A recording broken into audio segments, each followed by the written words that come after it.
Welcome back to another episode of the Mounties Corner. I am your host, Ed the Mountie. And we have another guest today, guys. That's right. We have another guest indeed. None other than Malik Kelly from Trivia Reactions94. Malik, tell us how you're doing today, brother. Doing good, man. Thanks for having me. Appreciate being here. My pleasure, man. My pleasure. So first and foremost, tell us a little bit about yourself. Where are you from? How did you find out about Mounties Corner? I'm originally from Kentucky. I think you subscribed to my channel and you started commenting on some of my videos, and I started checking out your thing because I knew you said that you were doing reactions or whatever. So I started checking you out, and I think you had found me though, if I'm not mistaken. I'm not 100% sure, but yeah, I think you're right. Actually, I think it was one of those pivotal moments. I think it might have been the Jinder Mahal one, right? The Jinder Mahal reaction video. That's the one they got on the network. Yeah, so like I was looking up the one that went on the network, and then I saw your channel, and then I went and commented on yours, and I was like, hey, congratulations for making it on the network. What a feeling, you know? Yeah. That was pretty dope, man. I couldn't believe I got that. I couldn't believe that. Yeah, that was awesome, right? The fact, like, how crazy did you feel? Like, I got that email first, and I was like, is this a scam? Like, yeah, really? I got the email too, and I was like, there's no way. Cause I didn't know that they were like, I didn't know WWE was like looking at reactions like on YouTube and stuff like that. So I was kind of like, they weren't. That was the first time, I think. I messaged back. I sent something back, and then she told me the date and everything would be up there. And I remember watching. I was like, that's crazy, man. That's insane. Yeah, I agree, and that was a lot of fun. So I think that's exactly how we first started to connect, and we've been talking about this for a little while, and we got a good show for you guys. Yeah, I'm talking about this for a couple months, trying to set this up. Finally got it set up, so. Yeah, so thanks for joining us. We appreciate it. So, Trivia Reactions 94, for those that haven't really checked out your channel, first of all, they should, because you cover everything. You're a consistent uploader every single Monday, every single Tuesday for SmackDown, for Raw, SmackDown to pay-per-views. Like, you cover pretty much everything. Like, you're a frequent uploader. So tell us a little bit about your channel. How did you get started doing your YouTube channel? Originally, it was just for trivia, because a couple of my friends, when I hang out with my friends, sometimes we do like trivia thing, and we would just watch trivia videos. And we just, like old school trivia, 90s trivia, stuff. We have teams and we just guess trivia. So I originally thought it was cool because I figured out how to make the videos. So I was like, I think I should make a YouTube channel for this. And I started making YouTube for it. But then I kind of wanted to get into like wrestling a little bit. But I didn't want to make a second channel because my subscribers were already up to like 500 and something like that. Yeah, my subscribers already getting up there, and I didn't want to make another channel. So I thought I would just collab the channels together, and I started just doing reaction videos, and then I started keeping the trivia. I wanted to ask you about the trivia. So I'm not really big on them as far as like checking them out. I mean, I did one so far, and it wasn't yours, but I plan on doing yours after we have this, this sit down here and this podcast, and I'm going to take one of them. So how does it work? Like, what do you normally do in a trivia video? Do you just come up with like questions and people have to do a video about it, or do they comment? Like, how does it work? You just come up with say if you wanted to do a WWE trivia, right? You would think of a specific topic, like if you want to do like WWE 90s trivia, right? Like with this theme song. Basically, you would go on Google and you would just get a bunch of pictures of like 90s wrestlers like Stone Cold, The Rock, Ultimate Warrior, a bunch of people, whoever you want to include, and then you would have to go download the music. You have to download the theme song from the music, and then you have to go to the Movie Maker, and basically you just go to Movie Maker and you just copy and paste the videos, the pictures, and the songs to the link, and just save it, and then you just upload it on YouTube. So then basically, like, whoever wants to do it can either just do it in the comfort of their own home, or they can actually film themselves like what I did and try to guess it and make a fool of yourself, or maybe you ace it, right? That's how it works. Right. Yeah, great. Yeah. And if you wanted to, basically, but the only thing is, if you wanted to do like, if you were to do like, I don't know, like it's hard because sometimes there's a lot of copyright videos because because the music and people claim, they have claim rights to the music. So it's really like, it's really hard to get the copyright claim. So if you can find, I still haven't found like a Pacific maybe like page or channel you can go download the music from where it doesn't have copyright in it. Okay. But basically, when I make them, I basically just have to take a guess and just pray it's not gonna have any copyright in it. Yeah, I don't know. I don't know how it exactly works on YouTube. I mean, whenever I use something, I always kind of put like the fact like, okay, all rights go to the owner, or normally I'll link whoever I'm using some sort of clip from, or I'll say, okay, credit goes to WWE, that sort of thing. So, oh, that's interesting. So like you started doing it. What made you like keep going? Like, how long have you been in the YouTube game? Just a little over a year. I started last year, sometime in like August. Okay, so only like about what 3-4 months before me then. Okay, I wasn't sure if you were like if you were at it for like a few years, 2-3 or whatever. Because some people have been like in. I didn't start doing. I don't think I started doing the trivia in August. But I didn't start doing reactions till like WrestleMania. Oh, okay. Okay, perfect. Yeah, but I mean that's where I came in as well. Like I just randomly started doing the one for Jinder Mahal, I think. No, maybe it was the Randy Orton. It might have been the Randy Orton burning down Bray Wyatt's house there. Yeah, yeah. Yeah. That was probably maybe my first one. And it did really well. And I was like, you know what? Why not? And I always thought myself as a crazed fan watching. So whatever you see when I'm recording, that's how I am. I go nuts. And I said, well, I get all into it, man. Especially when I like, nowadays it's really, I think it's really hard to, you kind of can predict like who's gonna win and who's gonna. I like the matches when I really don't know what's gonna happen. Like when I don't know who's going to win or like what the outcome's gonna be. Yeah, me too. And I pick and choose, the ones that I, base my reactions on. Like if I hear some sort of weird spoiler about like, like let's take the Paige one, for instance, that she was coming back. And I knew she was coming back for Monday Night Raw. So I didn't want to like, steer my audience thinking that I'm a fake. Like I said, well, I already know, so I'm not even going to react to it because it wouldn't be a legit reaction. Right. You know what I mean? I wanted to make every single one of mine 100% real. Yeah, it's really hard for me. Like, it's really hard for me to get like surprised and shocked now. Like, I think the last time I actually was like stunned is when Goldberg squashed Lesnar at Survivor Series. That was like the last time I was really like, because nobody saw that coming. I didn't see that coming. Oof, no, we all kind of thought maybe. First of all, we weren't even sure if Goldberg was going to win, and right. Second of all, even if we did think he was going to win, I mean, with Brock's track record and everything of squashing other opponents, you're like, okay, well, he's probably going to last a while, and it's going to be a little bit of a back and forth, maybe a 10-minute fight. Nobody really. I was really pissed when like the outcome at first, but then as I started thinking about it more, I kind of started to understand like the whole concept more. Because like, who really would have predicted that? You know what I'm saying? Like nobody would saw that coming. No, that's true. That's predicted that would have squashed Lesnar. Like, come on. But that's why I started a YouTube channel for wrestling in to begin with. Is not just to discuss what happened and what's going on. It's also to get an understanding from a business standpoint, at least to wrap your head around why this is happening.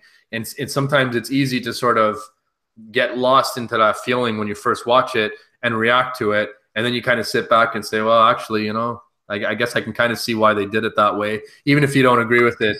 For the first time around. Right. That's why I always tell people my reactions because people will lose their shit. When some people will literally lose their shit in your comments. Like, I can't believe like that happened or whatever. I'm like, look, you gotta like. There's always some type of plan behind some, like the whole Dolph Ziggler thing, right? Him walking out. I'm like, all right, even though he walked out, there's some type of plan. Of course. Behind this. He's not gone. If he was gone from WWE, it would already been announced. It already been out there. WWE would already said they released him. You know what I'm saying? So it's obviously he's still there, but he's just not. It's just part of the story that whatever they have planned for him. So I was telling people like, just relax. Like there's some type of, I don't know what it is, but there's some type of story or plan behind whatever they got planned for it. So you just have to wait and see what happens. And if you still don't like it, then that's your opinion. But you just can't. can't just be losing your shit every time something you don't like something, because there's so much. There's so Yeah, many. that's it. That's it. You got to kind of keep everything in perspective. You know, we actually have a couple of other YouTubers that joined us in the live chat. We got about 3 of them right now. We have Broken Empire, who I was telling you about before. I actually have an upcoming collab video with him soon. We have Sports Talk Network, who I actually started doing these kind of Google Hangouts / collaborations, if you will. He was the first one that I was actually involved with, And then my name is Clarence, who's a very solid subscriber of mine who always pops in. So what's up, guys? Thanks for joining us. We really appreciate it. So let's get into some stuff, man. The basis behind this video is obviously to get an understanding of you. And by the way, I'd like for you at the end of this video, if we remember, or you can give it to me now. I want you to tell me what's the first video you want me to react to on your channel, and I will do it within the next week. So just give me, maybe you can think about it, or if you have one at the top of your head, go ahead and give it to me. And I'm gonna take the challenge, and I'm gonna do it in the next video. Are you gonna react to the WWE trivia, or just any type? I'd really like to stick with the WWE trivia, if that's okay with you. Yeah, that's fine. So if you're gonna do the WWE one, you could probably do the one I just did. I just uploaded one, I think, last week. I did tag team trivia. So you can probably do that one. That's my newest one. Okay, sure. I'll do that one then. Challenge accepted. And I'm gonna take a couple of other ones from you too, because I really enjoyed doing that theme one. Guess the theme. That was great. So I want to see what yours is all about. So yeah, okay, great. Thanks, man. That's perfect. Clash of Champions. What did you think? I thought it was decent overall. I mean, it wasn't. It wasn't fantastic, but it was pretty. It was an okay pay-per-view. I was surprised that AJ and Jinder main event. I didn't think that was going to be the main event. I thought it was going to be the tag team match with Orton, Nakamura, and Owens and Zayn. Same here. I thought it was going to close the show out.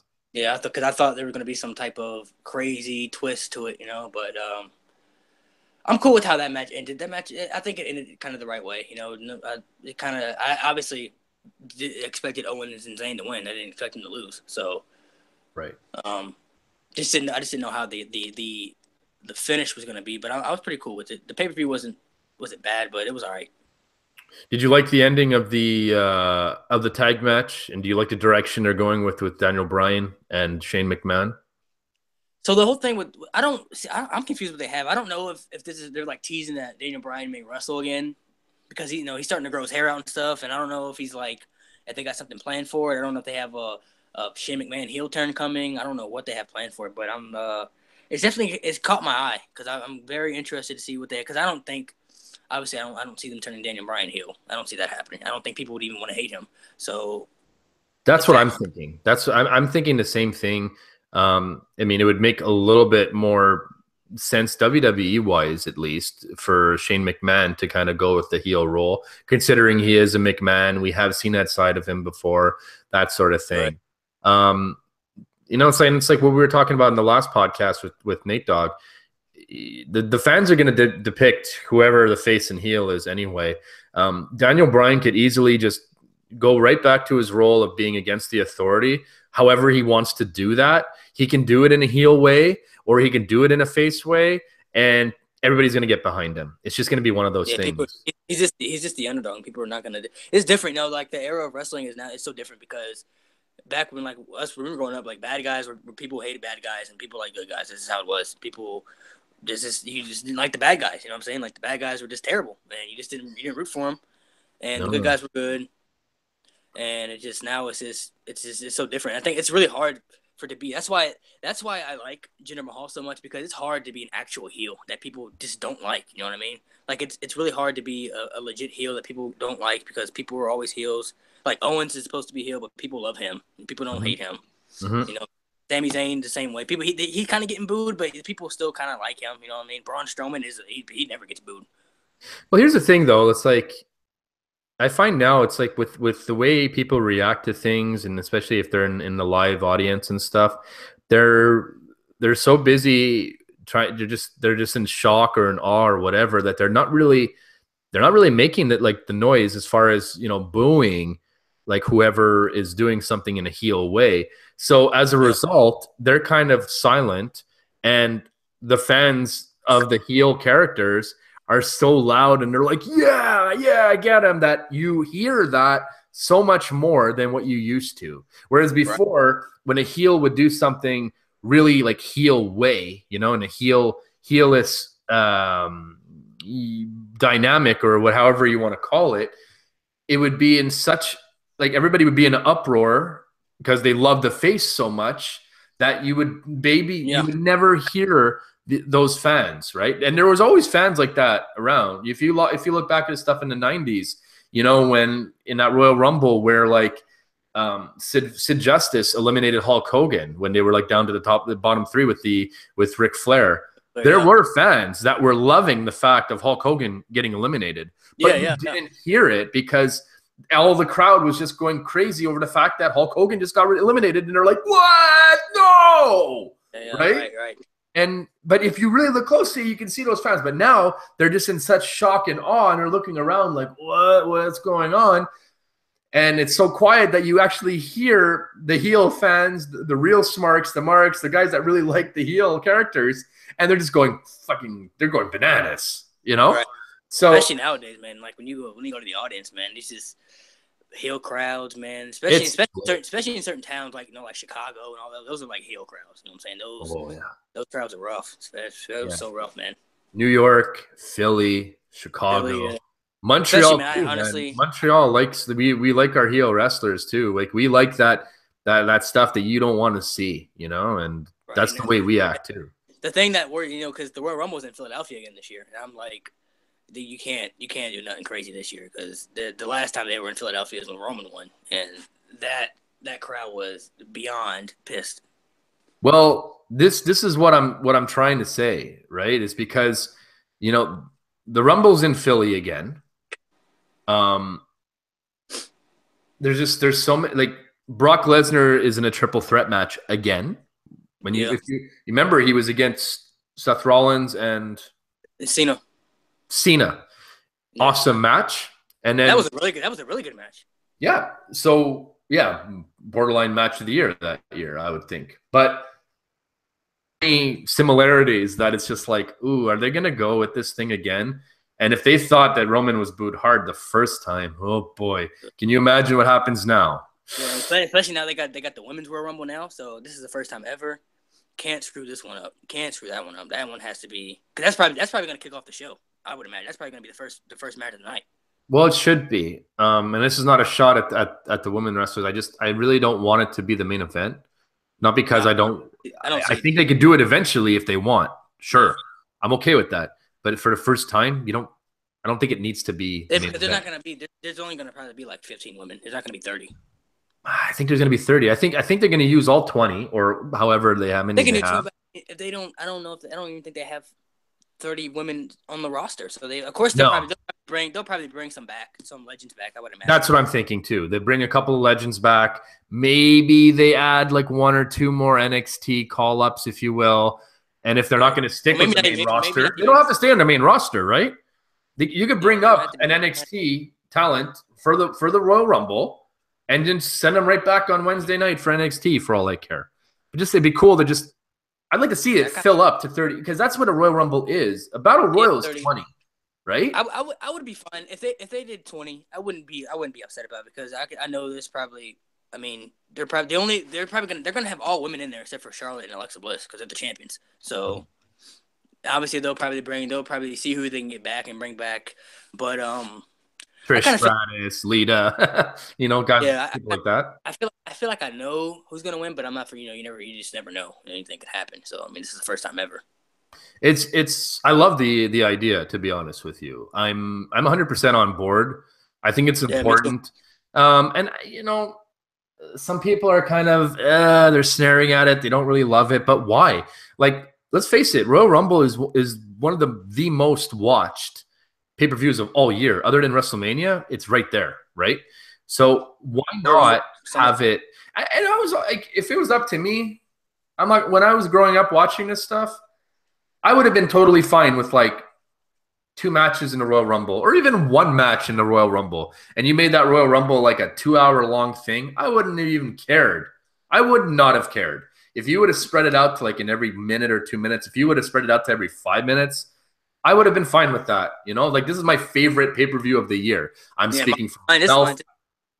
Hey? This is my favorite pay-per-view of the year too. That's what I always look forward to. Exactly. The last 4 to me, obviously. The one where Batista won, the one where Triple H won, the one where Randy Orton won, and the one Roman won. I don't know, man. It just haven't been. I think that, first of all, I think they ruined the Batista one. They should have had him come back at the Royal Rumble. Like, they shouldn't have had him come back the week before and just ruin it. Tell me about it. If he would have came back at the Rumble, people would have lost their minds. Yes. And that's what I'm talking about on my channel on a consistent basis, where I say do not overlook the importance of a surprise entry in the Royal Rumble or a surprise non-leaked, not non-leaked, but don't leak it on national TV that they're coming back. It takes away that much more from the impact. You don't have to build it up. You don't. Because you don't. Like Batista was gone. He was gone for like 4 years. He was gone for like 4 years, wasn't he? Yeah. You could take the hit on that initial Raw or SmackDown. Take the hit if you don't have the audience. But I guarantee you, like some people that watch wrestling and then somebody would return, all of a sudden they're messaging their friends, like 10 of them, or Twitter's exploding or whatever the case is. And then you get people to tune in right then and there, or you get people to tune in the following week. Right. And it just made that entrance or comeback, if you will, that much more special because nobody knew it was coming. Those are the best, right? Yeah, so I think the last one I think his last surprise entry they had in the run, I think it was Edge. When Edge came back, I think that was the last one, like the really last big one, because he was hurt. Last big one, Edge. I mean, they probably had a few that kind of came back for a little while, I guess. Booker T was one too. Booker T was one. I remember that one. Y2J was a big one, I think, too. Y2J when he first came back there. Cena was a big one too when he came back with the injury like that. Those are huge, but like nobody knew about them, right? And that's what you want as a wrestling fan. You want that. You want that surprise factor, especially for guys like you and me, for what we do too. Yeah. Right? I don't mind. I usually don't mind spoilers, but when it comes to wrestling, I don't like to be spoiled. I don't want to know anything. I try to stay away from everything. Whenever I'm like a few days before a pay-per-view, I stay away from stuff, or maybe even longer. You know, like I follow a lot of wrestling pages for sure, but like I really try to stay off of some social media as much as possible going into like either a pay-per-view, or especially a big one. You know, I don't want to know. I don't want to know. I just want to enjoy. I want to make my predictions, and I want to enjoy the show. Right? Right. That's how I feel. It's hard nowadays, man, because social media is so big, man. It's just social media is taking over and everything. So you got Twitter, you got Snapchat, you got Facebook, you got Instagram. You know, you got all these social media sites, man. They're so big, and it's hard to avoid them. You know what I'm saying? Because sometimes you might be on Facebook and not even like trying to look for a spoiler, and all of a sudden you just scroll down and you just see it. So you just Exactly. A Broken Empire brought up a good point in the comments. He actually said AJ debuting in the Royal Rumble was a big one. That was huge. Oh yeah, but I felt like that was gonna happen though, because you heard rumors about it, and I was kind of expecting it, but I wasn't getting my hopes up because you never knew. So I was like, man, I hope AJ, I hope they have AJ in here, but you just never knew. I was like, I'm not gonna get my hopes up because. Yeah, no, exactly, and it was the same thing with Sting, right? And it's a little bit different because it wasn't Royal Rumble related, but like when we first heard a little bit of the rumors of Sting actually appearing in a WWE ring, in a WWE arena, and rumors of him going against Triple H at WrestleMania, and I was skeptical, but I watched the whole thing, and when it happened, oh boy, I went crazy, and I didn't have my channel back then, but. Honestly, the one match I really wish we could have saw was Sting and Undertaker, man. Just because the characters and everything. I 100% agree with you. Not a lot of people agree with me, but I mean, if it was to happen tomorrow, I'm okay with it. Even to this day, I said the same thing like 3 years ago, but like I would have no problem with them actually, going at it just one time and that's it. Because it is definitely way too late, 10, 15 years too late, but I'm still okay with it. I think Taker like 52 and Sting's almost 60, so it's just not the exactly. same. So not quite. So we got Clash of Champions was decent for what it was. I'm interested to see what's going to happen. Sorry? What was your favorite pay-per-view of the year? Mine was probably Hell in a Cell, to be honest. I think this year? Mine would have to be Hell in a Cell. My favorite pay-per-view of this year? Great Balls of Fire. No, I'm just kidding. I really enjoyed WrestleMania, to be honest with you. I really did. I did too. I honestly, I was really happy with the WrestleMania outcome this year, because the last few to me haven't really been great, but this year was pretty good, I thought. Royal Rumble I enjoyed too. I'm biased though because I'm a huge Randy Orton fan, so him winning was everything to me, especially because I actually predicted it in one of my prediction videos. I hope this year they actually. I hope that this year they have somebody to win the Rumble that hasn't won it yet. You know what I mean? Because I don't want to see a 2-time winner. I want to see somebody that won it that hasn't won it. Well, it doesn't really seem to be going in a great way. I mean, obviously, to the knowledgeable wrestling fans and maybe just the real marks about it, it does seem like they're either going to go with Roman Reigns or John Cena. Doesn't it?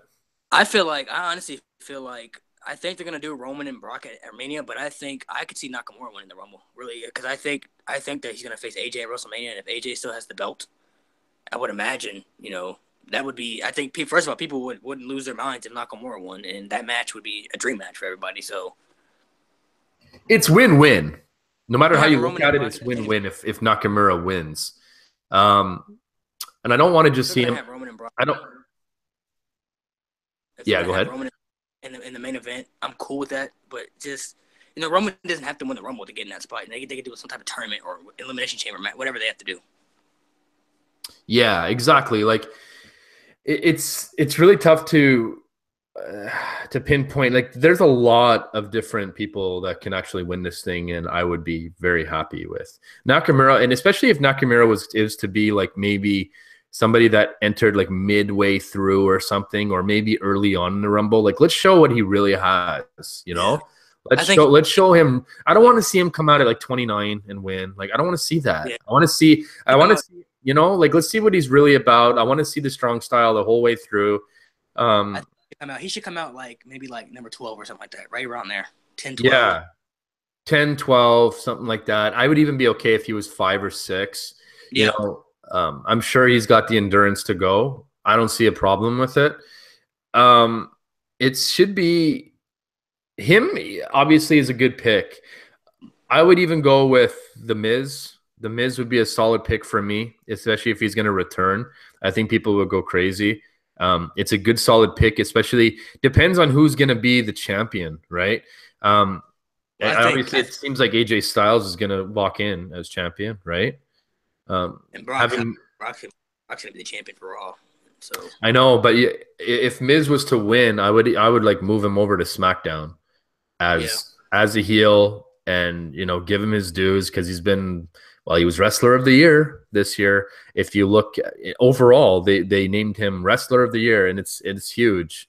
I can't speak for any other promotions because I haven't really been watching them, but as far as WWE is concerned, guaranteed he's been the best Wrestler of the Year.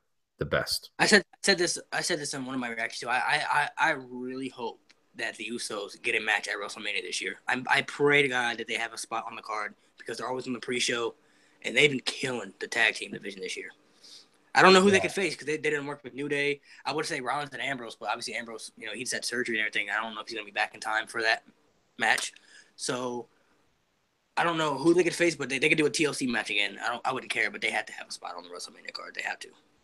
A triple threat TLC match for old time's sake, like the Edge and Christian one with Dudley's and the Hardys. Yeah, man, like it would tear the house down. I'm with you. They deserve it, and I wouldn't even be that bothered if they walked into WrestleMania as champions with the year they've had. Yeah, I wouldn't either. They could they did the triple threat if they did a triple threat TLC, they could throw Benjamin and Gable in there because they would be good for that match.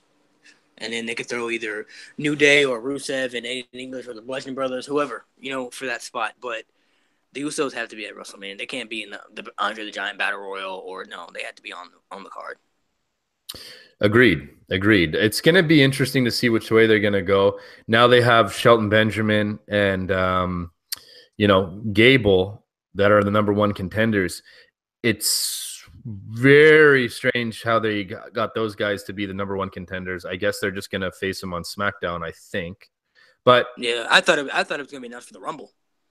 Yeah, same here. I mean, it's almost in WWE's best interest to maybe turn that tag team heel. I think they're pretty much heel now. Because what do you think? I think they're pretty much a heel now. I mean, they even though they're not really doing heel stuff, but people not really behind them, and people are really starting to like the Usos now. And the Usos they're not really doing heel stuff anymore. So I would think, I would just have the Usos as whatever, not a heel, not a face. They're just the Usos. You know what I'm saying? They just do whatever they want. Benjamin and Gable heel. Until I honestly, I didn't think the tag team was gonna be together this long for real. I thought Benjamin would have been turned on him by now. Yeah, but they can hold the gold for a bit if they wanted to go that way because of how they work in the ring. They just remind me of such dare I say it? They kind of remind me a little bit of the Revival because of just how well they execute moves. They use the tag team. They cut the ring in half. They do all those little things that a heel tag team would do. But they don't need to be faces right now because it would just work, right? And then on the flip side, if you really want to put a good face team, let's be honest here. Rusev and Aiden English are the most over tag team right now. Maybe even more than Breezango. Breezango is up there too. But they're just not winning, and don't get me started on that. Right. I think it's a massive mistake. It helps Benjamin and Gable because Benjamin used to be in a great tag team with Charlie Haas, world's greatest tag team. They were a phenomenal tag team, and then of course he was in Team Angle, and then of course Jason Jordan and Chad Gable had a tag team for a little bit too. So obviously they both have great tag team experience, and Benjamin being a veteran of the tag team, obviously I think they put him together just kind of mentor him because honestly. They have bigger plans for Jason Jordan than do Chad Gable, and I don't think when they split them up, I think they didn't know what they wanted to do with Chad Gable, so I think they paired him with Benjamin because honestly, Chad Gable is really good. Oh yeah, but when they split that tag team up, I don't know 205 Live or something. I'm not sure, but I mean. They have options, right? And a couple other people joined the chat. Valina, very good YouTuber, the best female WWE wrestling YouTuber, I should say, not just WWE. She covers a lot of other things too. Yeah, I've watched some of her. I've watched some of her reactions. Yeah, she gets really into it, man. She be getting mad and everything, man. I be watching a lot of her. But she's raw, and she's gonna give it to you whether you like it or not, and I like that approach for sure. Yeah, I watched her stuff, man. I like her stuff. Eva G Money, that's George in the chat. He did some ride along episodes with me. He's got a great idea here, saying that Benjamin and Gable should be against Rollins and Jordan at WrestleMania. That's not a bad idea if they want to go that way. Yeah, I honestly I think the bigger match would be the Usos versus the Shield, but with Ambrose being out, I don't think from what I heard, they said he's going to be out from sometime up to 9 months, and I don't see him being back for Mania. So the tricep injury is serious, and it's one of those things where I think the direction is still the same. They probably were going to give the tag titles back to Rollins and Ambrose, right? And then Ambrose got injured, and then they just we'll just kind of still go in this direction. It seemed like that, at least. I could be wrong. But I think he'd been injured for a while because he was started wearing that sleeve thing on his arm, and I thought I noticed it because it was a different change in his gear, so I'm thinking he's changing things up. But I guess he's been injured for a while. He said why he had all the pad and stuff on it because he's just been wrestling with the injury. I think we can all go ahead. Sorry. So I mean, for him being out to 9 months, I mean do you think when Ambrose comes back, you think they're going to just keep the Rollins tag team going, or you think they're just going to kind of go their separate ways?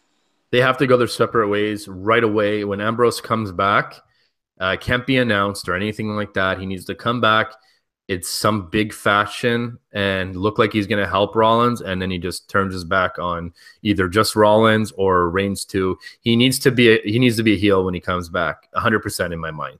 See, I've been saying the same. I've been dying to see Ambrose as a heel, man. He'd be a same heel. Here. They are waiting a little bit. I don't want to say they're waiting too long, but I just feel like a normal face Dean Ambrose is watching paint dry for me. And I like the guy. I think he's great. You know? He's just not over for me, he's not over as a face as he used. No, he is not. He's over as a face in the Shield. He's amazing in the Shield. He's great with Rollins in a tag team. I like them together. But you have to do it. Rollins can get over as a face by himself. It's fine. Reigns, same story. And you can't have Rollins do it again. Don't do that. You know? Right. If they're gonna bring them back at the tag team, I'm cool, but Ambrose has to turn on Rollins. Like even at some point, it just has to happen. Like as payback, revenge, some type of thing, whatever. Because Ambrose, the whole lunatic French thing, he would make a great heel. Yeah, I mean, I feel like they pushed his. You know, he wanted Money in the Bank. I think they could have got more out of that. He didn't have to cash in the night of. I didn't love it, especially because Rollins was hot as fuck when he came back from injury. So he won the title against Reigns, and then boom, he lost it in the same night. Like you could have got so much more out of that. You could have got so much more out of the Dean Ambrose face singles run with the Money in the Bank briefcase. He didn't have to do it that night. Like this is the stuff I'm talking about where I feel like they rushed it, and then all of a sudden he's the man, and it's like we have to deal with it. No, I wasn't ready. I just wasn't ready for it. The same for like, it's crazy how Rollins was on top and then he got hurt and then he came back and he hasn't like, I feel like he hasn't been there since he's come back. I feel like there's these little obstacles that he keeps having to go through. You know what I'm saying? Like he won the belt, but then he lost it like in 30 seconds, so he didn't have it really. Yeah. And then he went for the Universal title for a while, but Owens was way too over at that time, so they were pushing Owens really hard. And then, of course, they did the thing with Triple H, which was really cool, because I think a lot of people really want to see the whole Triple H thing go down. So that was cool. After WrestleMania, man, what kind of storyline he hasn't been involved in, like, any storyline since WrestleMania? No, nothing at all. Nothing at all, except for the Shield reunion. And the Shield loved seeing that, don't get me wrong, but it's like, he hasn't quite had the same flair and the same impact as he did before. It's almost like, I don't know. Do you have to sort of, down the road, if he doesn't work out, but if it doesn't work out as a face going forward, when Ambrose kind of turns on him, you might have to look at turning him again too, because his best stuff was when he was a heel. Let's face it. I seen the Broken Empire. He said that the same thing. They're doing the same thing with Balor. Like no storylines, nothing. They're doing anything. They aren't doing anything with him. He just come out every Monday and his wrestles. No promos, no nothing. Well, apparently he's not over. I don't know. I don't. Like sometimes I don't understand. Like I feel like sometimes Vince doesn't really. I could be wrong. I can't speak for Vince. Obviously Vince is a genius. He created. He's the reason WWE is where it is today. So I'm not disrespecting him by any means. I respect the hell out of Vince, but I feel like sometimes he doesn't see the potential in the superstars that we see. You know what I mean? I feel like he's still kind of old school, like into like the big superstars, the big muscle guys, and it's just I know Balor isn't the biggest guy on the roster, but he's probably the top 3 best wrestlers on the planet. I would say I would put him, Seth Rollins, Kenny Omega, and AJ Styles as the best wrestlers on the planet today. It's a good solid top 4, I would say, for sure. And you're not wrong. You're not crazy to think that, because with the McMahon thing, I mean, look at the triple threat match at Royal Rumble. Brock Lesnar, Braun Strowman, and Kane. Obviously, they only did that because they don't want Lesnar to pin Strowman again. So obviously, Lesnar will win and Kane will get pinned. There's no way Strowman's going to get pinned again. I think they did this to protect Strowman, because they really don't want him. Obviously, he'll be the champion at some point, but I don't think they want to go with that direction right now. So that's fine. Yeah, I agree. He can't eat the pin at the Royal Rumble. There's no way, right? They put Kane in there because it's not going to affect Kane by any means. So whatever, it's cool. Yeah, it's they have directions where they can go, and that's why, like with the Royal Rumble, it's going to be really interesting. Like you could even you could have even had Braun Strowman enter the Rumble afterwards if you really wanted to. Yeah. And again, you could have had him, like, I don't know. This is why, like, if they went with Jinder winning at Clash of Champions, it opened up a couple of doors for a different couple of face turns. Okay, you could have had Braun Strowman win the Rumble and go to SmackDown and face Jinder Mahal, and that would have been just money, I found, like, because it would have been a no-brainer that he was going to win that one, but at least the fans would have got what they wanted on the big stage. That is a moneymaker for me. You could have had the Miz win and then go over a SmackDown face or heel, whatever you want, and he'll do whatever, and he'll do a great job of it, right?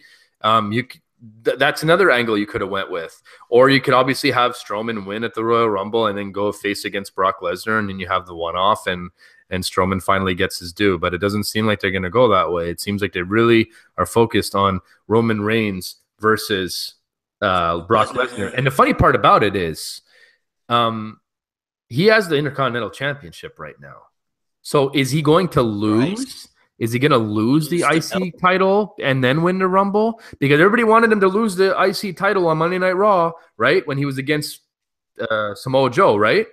Everybody wanted him to see that. But as fans, that if he loses that title, it just increases his probability of winning the Rumble even more. Honestly, he should. If he's going to drop the belt, it has to be after the Rumble. Because it is even like, and I don't mind him facing Lesnar at WrestleMania, because the first match they had at Mania wasn't bad. It was better than I thought it was going to be, because I didn't know at the time Roman was really like, I didn't think he was ready for that spot yet, to be honest. Like the main event of WrestleMania, he really wasn't over, and they were really just pushing him to be in that spot. But the match was better than I thought it was going to be. It was physical as hell. It was really physical. And it was really good, because by the end of the match, I was really getting into it, and Reigns started making a good comeback, and I was really, really into it. But then obviously they had Rollins cash in, so there was never really a winner of that match. So obviously this one, if they fight at WrestleMania, I don't see Lesnar winning. 100%. I totally agree. With his contract coming up, and I don't know if he's going to resign, and I don't know what they have planned for. I used to be really, really into Brock Lesnar, and when he first came back, I lost my mind when he came back, because he came back. I love Brock Lesnar. Came back. I didn't have a problem with him doing the part time, and he came back real strong. And then he ended the streak, and people were like, I'm still like 50-50 on it. I don't know how I feel about it. Like, I was okay with it. I understood it. It's it's a great person for the end the streak. It's believable. But then again, it's The Undertaker. Like, nobody wanted to see him lose at WrestleMania. He's a freaking legend. Nobody wanted to see that happen. But that 2014 year, he was so hot. And then remember the match he had with Cena? He just completely demolished him. You know what I mean? Just completely destroyed him, right? And I told you Cena's my favorite wrestler, but that was so good at the time for business right there, because Lesnar was so over and made him look really good. Then they had the triple threat match, which was really good. And then they had the match with Reigns at WrestleMania.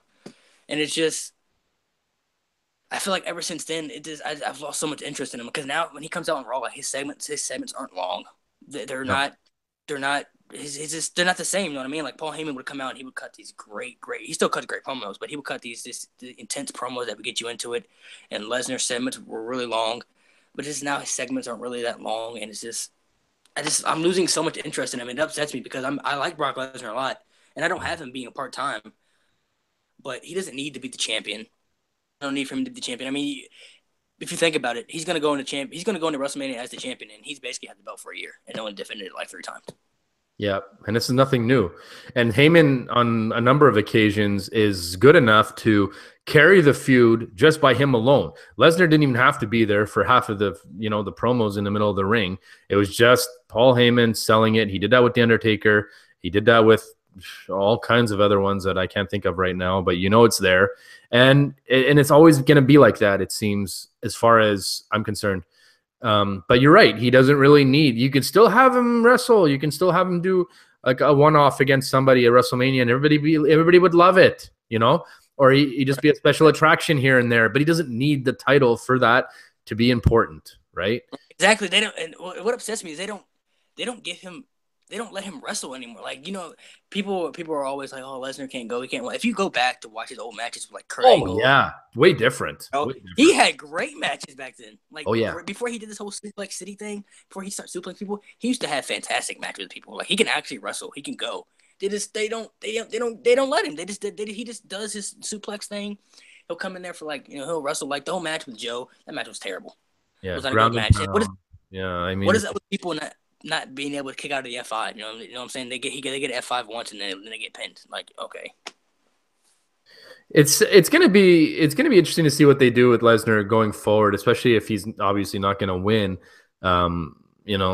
Recapture the title or not recapture it, but if he's not gonna defend it properly and actually walk away with the title come WrestleMania, it's gonna be really interesting to see what direction they go with. Is he just gonna screw off again and then do his thing just because he's not the man on top? Because he doesn't really need to be. It would be fine. Like I said, people would be fine with him just doing the random one-off matches at WrestleMania, Royal Rumble, whatever, and then just coming in, kicking ass, and leaving, or whatever the hell it is. I do enjoy the fact that he brings a little bit more of an aspect of reality when he does wrestle. I find that you're like, okay, he's gonna hurt somebody. Like he's stiff. He's definitely like he has the package as far as like making you believe like, okay, is he just going off on this guy? Is he really mad? Did he lose it? Like he kind of brings a little bit of that realism where you're just like, was that a work or was that a shoot or what's going on here? And that's what I always the same with Lesnar is I don't think he cares as long as you pay him. I think he'll do whatever you want him to do. I mean, he went out there like I was talking about earlier. He went out there and he got lost to Goldberg like a minute. Yeah. So as long as you pay him and you tell him what he's gonna do, he'll go out there. I think he'll go out there and do it. I don't think he cares. Mm-hmm. You gonna pay for you anything. But here's the thing, like I do feel like the Royal Rumble has to this stage this year, if they really want to give Philly fans something to remember it by, and like you said, because you're not alone by saying the last 4 years you haven't really been behind it. Triple H winning, Roman winning, Randall winning, and Batista, right? I think the last Royal Rumble I think I actually enjoyed it was the one that Sheamus won. I think that was the last one that I was actually happy with. Because the year before, after that, Cena won that one, but he was a comebacker. He already did that once, exactly. Like so there hasn't really been that many awesome ones. If they're really smart, they should give the fans what they want this Royal Rumble and make it so it sets up the feud at WrestleMania on the SmackDown version. Have a SmackDown guy win, or a Raw guy if you want, but somebody that the fans want to see, and you have them win and move them to SmackDown, right? That's what I think. I think Nakamura would be a great pick to win the Rumble because I know nobody would. Everybody wants to see the AJ Nakamura match. You know what I mean? I expected him to fight at WrestleMania. I didn't know it was going to be for the championship, but if they're going to have AJ go into the WrestleMania as the champion and then have him fight Nakamura, nobody's going to complain about that match. You know what I'm saying? That'd probably be the match everybody can't wait for. Of course, especially if it's for a title. You don't even need it to be for a title, but I think with the year AJ's had and how he's put SmackDown on the map multiple years in a row now, they need to give him that, that match. Right. He's a little bit older now. We don't know how long he's going to do this for, even though he's showing no signs of slowing down. They should obviously give him that particular angle to go with, right? Unless they're going to go with Mr. John Cena to win, and then he goes to SmackDown and then faces AJ Styles. That's not horrible either, but I don't think the Philly fans are going to like it either. No, and see, the only thing with that is we've already seen him, even though him and AJ had great matches. They had great matches. But the only thing with that is we have already seen that match. And the only way I thought Cena would win the Rumble is if Jinder was going to go on to WrestleMania as the champion. But obviously Jinder's not the champion anymore, so I don't know if Cena is really going to win. I'm still picking Nakamura. That's my pick. I like it. Sean Garrett actually said Cena versus Undertaker could happen. What do you think about that? I don't want to see Undertaker wrestle anymore. I'm sorry. I respect him. He's a legend. But after the match he had with Roman, he can't do it anymore. He just can't.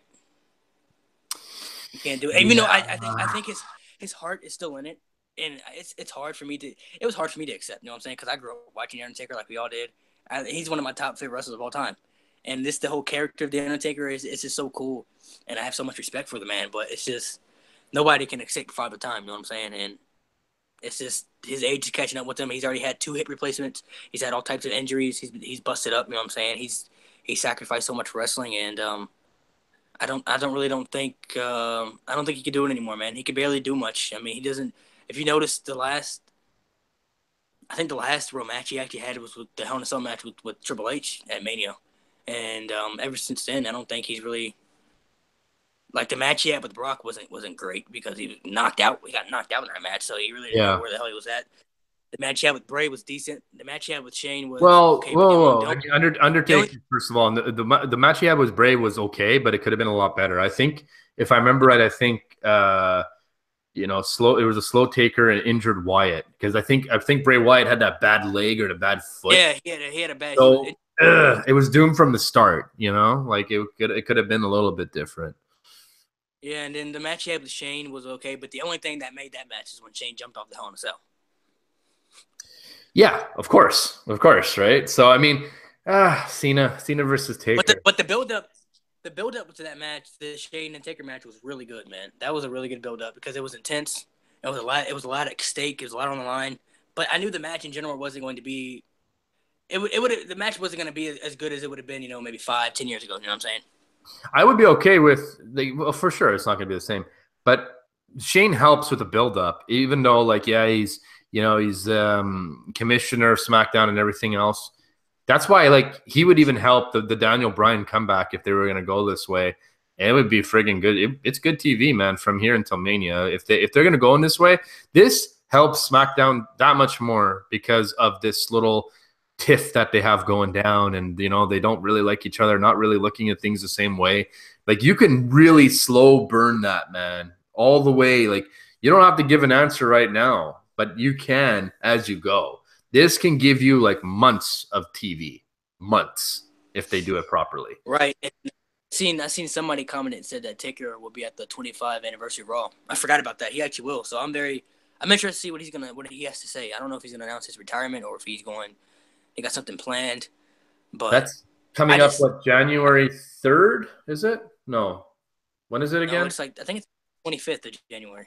Oh, the end of January, right? Okay. Yeah, if I'm not mistaken.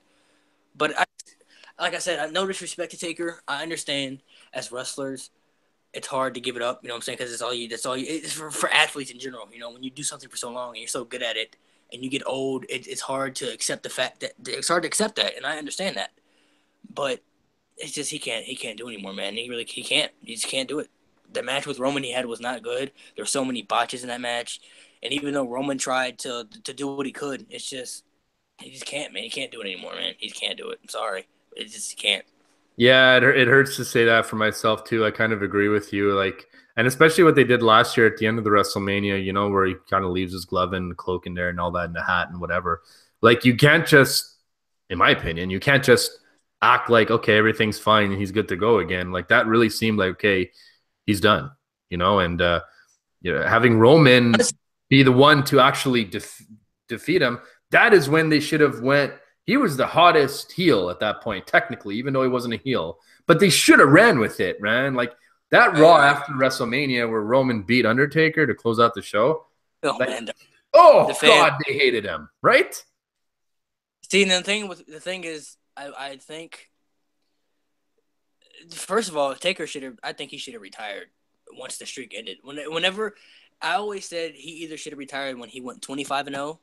Or if the streak ever ended, that should have been his last match, because basically he only comes back for WrestleMania. That's basically what he would come back for. You know what I'm saying? He would just come back for the streak. He wouldn't wrestle anymore. He would just wrestle for WrestleMania. So I always said if the streak ended, that would be the end of the Undertaker. You know what I mean? But then he came back after it ended. So it just kind of, for him wrestling at WrestleMania, it's not the same for me anymore, because there's no streak anymore, and it's not the same. There's really nothing for him to even wrestle for anymore. It's just there's nothing on the line. I mean, I was a firm believer at first when I was younger that the streak should just go down in history and that's it. But they don't do that in the wrestling business. You have to go out on your back, right? So the fact that he had 2 losses, I mean, it is what it is. Did he have to lose to Lesnar? But imagine if the only loss was to Roman Reigns. Ooh, tough one, you know. So it's like, what do you do? Like, you have to give him a loss, I guess, because that's what they do in The the wrestling business. fact Flair, that he lost twice. Shawn Michaels, like, you know what I mean? Like, these He people beat, lost when they were the alive. fact that he lost twice at WrestleMania, I'm not okay with that. That's the only thing that bugs me. I don't mind him losing the first time. Him losing once at Mania, I can understand that. It's okay. But him losing twice after being 21-0, that's not, man. I don't like that. So you're saying that he should come back and have one more win? Did he end, his career on a high note? Is the question now. Well, basically, they from what I heard, they said the wrestling tradition is that you're supposed to lose your last match. You know, that's how you're supposed to go out. Yep, but exactly. I just don't want to see him wrestle anymore, man. I don't want to see him wrestle anymore. I just don't. He can barely do much. He can't really do Undertaker stuff anymore. He doesn't walk on the top rope anymore. He doesn't dive over the top rope anymore. He doesn't do the Undertaker things anymore. All he does is throw punches and do his finishes. What if he had a cameo? What if he had like like in between matches, like when we saw with Rock and Ronda Rousey versus Triple H and Stephanie? What if he had something like that? If he can't wrestle, he just comes out and does like 2 moves and tombstones and then just plays off to the crowd and then he pieces out. Are you cool with that? I think I'd be okay cool. with that. That's not bad. I'm cool with that. If he's gonna come, nobody ever brought that up. Nobody ever brought that up to me. That just came to me now. Yeah, he doesn't need to wrestle for 10, 15 minutes. He can't do it anymore, man. He just can't. He can't do it anymore. Yeah. I hate to say it. I wish he could, but he just can't. He can't do it anymore, man. He just, especially after all the injuries that he suffered. And like I said, he's had 2 hip replacements. He's had, a broken eye socket. He's had 3rd-degree burns. He's had so many surgeries on his body. He just, if you noticed, ever since like 2000 and I want to say 2005, he always would leave and then make a comeback. If you notice that, every year from 2005 and up, he would leave for a period of time and he would come back. It's because he gets hurt a lot. Yeah, he's a big guy, 6'10". He's a big guy. He's doing a lot of crazy stuff. So high impact moves. Yeah, he would get hurt a lot. So he would always leave and then he'd leave, heal up, come back. He do it all the time. Being in the game for over 30 years will do that, right? Exactly. I mean, he's been wrestling since 1990. I mean, that's insane. Yeah. You're not. I wasn't even alive. And that's just WWE before WWF. Well, at the time, he was doing others, right? Like he was skyscrapers with Dan Spivey at one point. Like he had a career before WWF. Dutch Mandel for a little bit. Exactly. So I mean, he can't do it anymore, man. He can't do it. There's really only a specific amount of wrestlers that can really go into the 50s and do it. I mean, Sting, I thought Sting was doing pretty good for a while. He did pretty good. Flair didn't do too bad. He's 50 right now. He's doing all right. Kane's not doing too bad himself. Yeah. Do you give Kane a title reign before he's done? No, I don't want to see Kane with the title. I want to see Kane with the damn title. Kane to me isn't.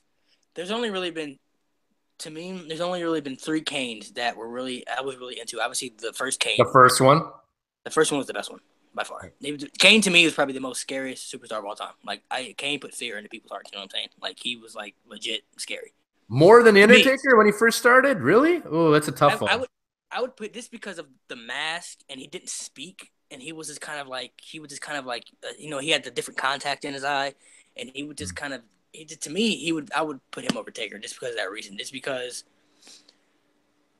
it's just the whole concept of him, and he was creepy, and he was just like for me. It's how he started his debut, which helped because he destroyed the Undertaker, which was like never been done almost, right?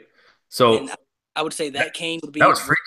Yeah, the Kane when he first unmasked and he would come out with shackles. Remember when he was coming out with shackles on his arm and they first unmasked and he was choke slamming. He was going berserk on everybody. Right. That Kane was super over. And then the next one is when he came back with the mask. When he came back with the mask in 2011, 2012, when he first put the mask back on him. Yeah. It was really over. I was like, how the hell did he grow his hair? I'm like, oh wait, there's a wig attached to it. Yeah, so those 3 would be the over Kane. But the first one by far was the best one. The first Kane. So you wouldn't give him any title reign before he's done. I don't think they need to either. I don't think he needs it. He doesn't need it. I don't think he needs the title reign. I think they need WWE really need to stop. They're one of their main problems is that they live on the old. They need to start looking towards the future. That's why I like NXT so much because I think Triple H sees that. I think he sees Oh that. yeah. He sees that, and Vince doesn't. If you notice, when people come up to the main roster, they don't. They just they're not as over as they are as they were in NXT. Well, And the ironic part behind it, Malik, is the fact that when they were going head to head with WCW, you know, WCW was the one that was pushing old talent, right? right. And then WWE at the time went with new superstars, Stone Cold, The Rock, DX, all that kind of stuff, you know? They were going in that new direction. So it's like the tried and tested formula of how they got really successful in a way. Well, not really successful. They were already successful. They were established. But how they revamped and brought people back in and won the war, essentially. Though that tried and tested formula, they don't follow it anymore, it seems, as much. I know. They need to start looking towards the futures, you know, the Finn Balor's, the Nakamura's, the Seth Rollins, you know, they need to start looking towards those guys. Now, those may not be the biggest guys on the roster, but that's what wrestling is nowadays. It doesn't matter how big you are. It's about what you can do in the ring. It's about the character that you have. But that's it, guys, right? Like they were going that way a little bit with Daniel Bryan, CM Punk, not the biggest dudes in the world, but boy, they were awesome, right? To me, they ruined from what the stories that we've heard that they ruined CM Punk. I just don't think. I feel like they just never really were big on CM Punk. They just did it because the fans were behind him. Well, a 434-day run is not exactly ruining the guy, but it's how they took it off of him and what happened from that point forward. Right. Rumble, that was a mistake. You should have had CM Punk win that Rumble that year instead of he should have won, right? Instead of Batista. He should have won that year. He definitely should have won that year. That was the year he should have won. That one pissed me off. If there was ever one that pissed me off, I'm like, no, he should have won that year. You know? Yeah, and the same with Ziggler. Like, I don't understand. I just never understand that, like, their concept of what they want to do with him. He's so good. He's so good in the ring. He's so good on the mic. He's so good overall. But it's just it seemed like they push him and then they just fall back on him. And I don't understand. I don't understand. It's funny, we're talking about Royal Rumble and we're talking about CM Punk and we're talking about Dolph Ziggler all in the same context, right? Because here we are, we have two guys right now where CM Punk left the company for a bit, had the title. John Cena won the title after it was vacated, and then CM Punk came back with the title. So you had a champion title versus title match for the same title. Who's the real champion? Right. I kind of feel like they're going to do the same, obviously, with the US title right now. You have the tournament, so somebody's going to win that tournament. Who is it going to be? I would say Bobby Roode. Yeah, I think Roode's going to win. I think Bobby Roode wins it, and then you have Dolph Ziggler come back with the title. But and do they have some sort of showdown, and at least it brings something to the U.S. title? But do they fight at WrestleMania, or do they actually give Dolph a spot on the main event on the card of WrestleMania? Sorry. Do they actually give Dolph? Do they fight at WrestleMania, Bobby and Dolph for the U.S. title? Yeah. Yeah, I would say that, but then it smells like pre-show, doesn't it? Yeah, that's the problem. It's just because you know that Triple H is going to have a spot at WrestleMania. Cena's going to have a spot. Orton, Braun Strowman, Brock Lesnar, and then those guys got to have a spot at WrestleMania. Who they face? Well, honestly, Roman will face Brock. I think Triple H might face Braun Strowman from what we saw at Survivor Series. Everything went down. I think that could possibly happen. I don't know. Honestly, I don't know who else Braun Strowman could face. To be honest. Yeah. Well, that's what I'm talking about. Like, do you have him just win the? Nobody really wants to see him just win the Andre the Giant Battle Royal. That's not enough for him with the year he's had. And I would step back. If he's gonna fight Triple H, that's fine. I don't mind it. I mean, obviously Triple H won't win, but I wouldn't mind it. At least he'll have a spot on the card. At least he'll have him somewhere. Depends if they're gonna go with Kurt Angle versus Triple H, then Strowman's out of the picture there. See, I don't know who he faces. I don't know. Maybe Joe, Samoa Joe. Yeah, you can maybe go with something like that. Will WWE throw a wrench into plans and make it a triple threat match Reigns versus Lesnar versus Strowman. Now we're talking. Now you might have saved it, because now you're not sure if Reigns is going to come out on top. Now it adds a little bit of flair and surprise, right? I would be down for that. I would be down for that match. I wouldn't have a problem with that at all. I think it. Yeah, especially if Strowman. How do we do this here? Because one of them has to win the Elimination Chamber. If Reigns is not going to win the Rumble, he'd have to win the Elimination Chamber, right? Normally, that's how you get the title shot. Or they could. Well, I would say they could have two number one contenders, but I don't know how they would do that. Well, you have a bunch of Raws up until WrestleMania. You can make it happen, technically. Yeah, I don't know how they would fit in there, but I would be fine with that. I would be completely fine with that. I have no issue with that. I think that would be a pretty solid main event. It's a heavyweight match too. Like that spells and smells. Yeah, because the Fatal 4-Way match they had at SummerSlam was fantastic. Oh yeah, exactly. So I'm all for a triple threat match for the title. I love those things. I don't know. Like they have ways that they could, but they need. I'm with you. They need to give Strowman a spot on the card, and even Bobby Roode, like for his first year in WrestleMania. I don't know. It's a tough one. You know who I would like to see Bobby Roode face at WrestleMania? I would like to see them turn him heel, and have him face Randy Orton. I think that would be a great match and a great feud. I like it. I think that would be a great feud. To me, Bobby Roode should be a heel. I don't like him as a face. He needs to be a heel. I don't want him to be a face. I agree. So obviously they could have Orton as a face, and they would have a great match. They wouldn't have a bad match. I don't know if it'd be the best match on the card if they had Nakamura and AJ, but I think they could have a great storyline, a great feud. Well, Orton usually brings it home at WrestleMania. Okay, the last year with Wyatt, it didn't really go as they wanted for sure, but yeah. If he has a mid-card spot, he brings it home. His one against CM Punk was awesome. He had other ones that I don't remember. Rollins. Great. Rollins. Oh, man, that was a good one. So if you have Bobby Roode versus Orton, that's good because then it gives both of them a spot. I like it. But then who wins the U.S. tournament? That's the question, right? I mean, well, first of all, we don't know who else is in it. So, you have Jinder Mahal. Jinder Mahal winning the U.S. gold would be interesting. But you have two heels then. It doesn't work. Yeah, and I don't know who else they're gonna have in the tournament because we don't know who else they're gonna put in there. But I want to know what they're gonna have for Jinder Mahal playing, man. I want to know. I think he could possibly face Cena, but I don't know if they're gonna keep Cena on Raw or what they're gonna do. I'd be cool with him facing Cena. I wouldn't have a problem with that.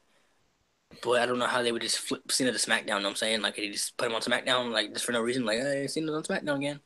Right. I don't know. I mean, they're obviously they have room to move on this. They have a lot of different angles. So you want to talk about top 10s, right? Your show is all about trivias and top 10 lists. I think you do top 10 lists, don't you? Also, I don't do top 10 lists, but I'm for sure doing top 10. I was going to do. Today, didn't you?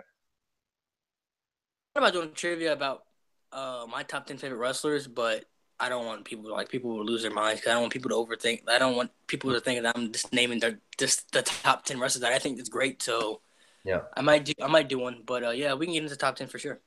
All right, so let's go one at a time here. I'll do one and you do one. All right. Which one do you want to start? Or so are we doing so we can clarify this for people watching this? Are we doing our top 10 opinions of who we think the greatest are, or just our top 10 favorites? I would like to go with just top 10 favorites. So just people that we like. Yeah. Okay, I had to clarify that because I don't want people to think differently.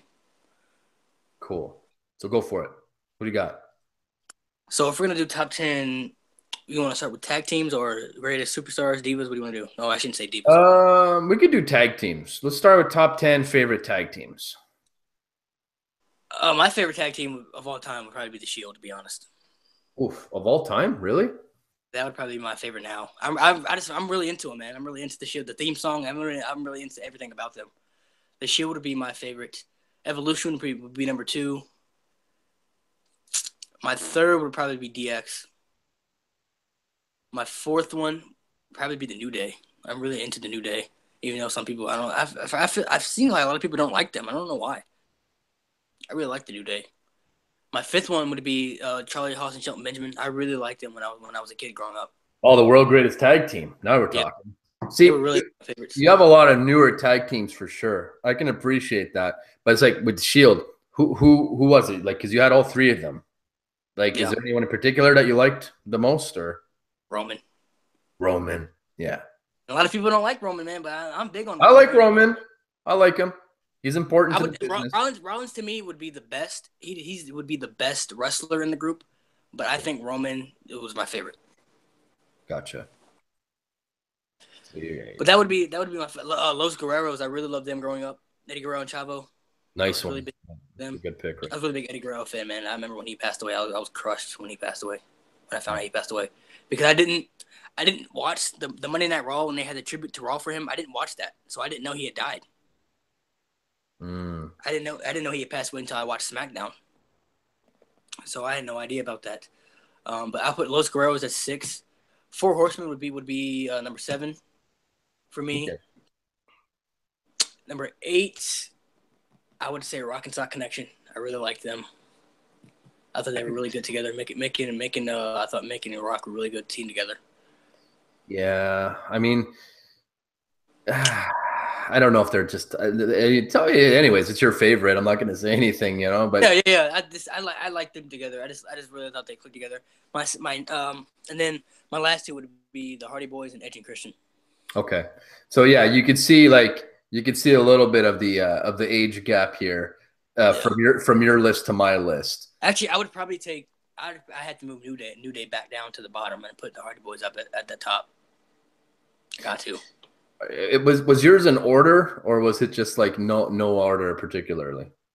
I wasn't doing order particularly, but then I thought about it. I said New Day at the 4th, so I had to put New Day back at the bottom and put the Hardy Boys. But if I'm doing the order, the Shield would be number 1. Number 2 was Evolution for sure. Number 3 was DX. The 4th would be the Hardy Boys, and my 5th one would be Okay. Did I say my 5th one? I can't remember. Oh, the World's Greatest Tag Team. Horseman? No. World's Greatest Tag Team. Charlie Haas, Shelton. That's it. Yeah, so you got some really good picks in there, and it just goes to show you about how amazing the tag team division has been over the years. Me, I go back a lot, right? Yeah, you're 12 years older than I am, so. Yeah. Don't tell everybody else. Oh wait, this is live, right? Okay, whoops. But yeah, I mean, my list is a little bit different. I got a little bit of a mix of new and old. Number 10 for me. This one is hard because I feel like it was a tie between the Brainbusters and the Rockers. I really enjoyed both tag teams. I see the Rockers are really good too. I like the Rockers. Yeah, I mean, Shawn Michaels, I was a fan of him since day one. And I even liked Marty Jannetty back then. I liked both of them. So that's my number 10. Number 9, I'm going to go with the Outsiders of Razor and Diesel. Oh, man, I forgot about NWO, man. See, that's what I mean. When you do these things, you forget about certain ones, right? And then it's like, oh, man, how did I not include them? It's harder to narrow it down. I got to take off the New Day. Now I got to put NWO in there. So you guys, for me, Hall and Nash, number 9. Number 8, I'm going with Edge and Christian. That ladder match, that triple threat, that one really opened my eyes when I was like, how old was I? I was about 15 when that happened. It was WrestleMania. Yeah. 2000, yeah. Yeah, 2000. I was about 15, and that one just, wow. First of all, I didn't think they were going to go with them for the victory, and I'm glad that they did because it made sense. Right. Yeah. I'm going to go with Strike Force as number 7. Rick Martel and Tito Santana. Big crowd favorite. I love them. And then again, that just goes because I was younger. My dad was a huge Tito Santana fan. I love Rick Martel. I love all of his work that he did afterwards, as you can tell. I mean, you watch my channel, Ed the Model. That's based off Rick the Model, right? Like that's what it is. Number 6, I'm going with Powers of Pain. Powers of Pain with Warlord and Barbarian. Barbarian was always a solid wrestler. Warlord, you know what I'm talking about? Yeah, that's a good one. Yeah. So I'm going to go with those guys. Number 5, Harlem Heat. Booker T and Stevie Ray. Yeah, I really loved Harlem Heat too, man. I don't know if I can put them on top. Ah, you got to, man. You got to. First of all, they had one of the coolest finishers of all time, the Harlem Hangover. Just that alone, the scissor kicks, the spinneroonies, everything about them was like, oh, man, these guys are amazing. And their look, and they were huge, and just like the flames and their theme music. I mean, come on, I can keep going. They were just one of the best. Somebody commented and said LOD and Heart Foundation. And that's where I'm going. I'm going number 4. I'm going British Bulldogs, Davey Boy Smith. British Bulldogs, yes. I love those guys. Those guys were amazing. The addition of Matilda, I liked it too when I was younger too, right? Davey Boy Smith and Dynamite Kid. Dynamite Kid, yeah. And to be honest with you, I like Dynamite Kid a little bit more than Davey Boy at first. I will say that. The Dynamite Kid was actually, he's really, really good actually. He's psycho, by the way. But anyways, like he like pulled gun out on his wife or something like that. Like he's not wired up right. But as far as entertaining me and inside of the ring and everything like that, he was amazing. I loved him. Number 3 is Heart Foundation. I'm going with the Hitman. And you're a Canadian guy, man. So I have to, man. Come on now. Yeah, I got to do it. I got to represent my boys, you know? So they were awesome. Yeah. Number 2, Demolition. I can't believe you didn't mention them. I can't believe they're in the Hall of Fame. Well, yeah. There's something to that. Vince and them don't get along. There has to be something there. They need to be in the Hall of Fame for sure. I don't understand that. Yeah. And my favorite tag team of all time, Legion of Doom. Or Road Warriors, however you want to say. Road Warriors, Legion of Doom. The best. Yeah, they were really good there. But Evolution was mine for the longest, but then when the Shield came in, I fucked with them, man. Just everything about them. It's just everything. Just their entrance, their gear, the music. Their music was badass, and just I don't know. For me, I think they're my favorite because if I ever wanted to be in a tag team, that's the tag team I would want to be in right there. Really? Yeah. If I could be in any tag team, I'd probably want to be in the Shield. That's interesting. Their entrance really caught me too, for real, because they come from the crowd and people. I think the last person to make me R-Truth was probably the last one to do that. I think I could be wrong. Yeah, you may be right, but I like the fact that you put Evolution as a tag team. Like that, I forgot about them, and I was the biggest fan of Evolution ever. Yeah. All 4 of those guys were just all time, you know. So, some people might consider, people like Evolution and Shield as factions. You know, sometimes they may be considered as factions instead of tag teams. To me, they're tag team. They're all tag teams to me. If they're in a group, they're a tag team. Well, that's it, because you have the Freebird rule, so it can be a faction of 3, like you know, like the Freebirds and stuff, you know. And they were an amazing tag team as well, and they probably should have made our list, but it's just again generation a little bit before me. You know, you want to do do you have a favorite women's wrestler of all time? Mine of all time was definitely Lita. That was my favorite of all time. She was cold. Yeah. Of all time. All time is huge. I was never really over the top into it, if I'm going to be really honest with you. Not sexist by any means. Don't get me wrong.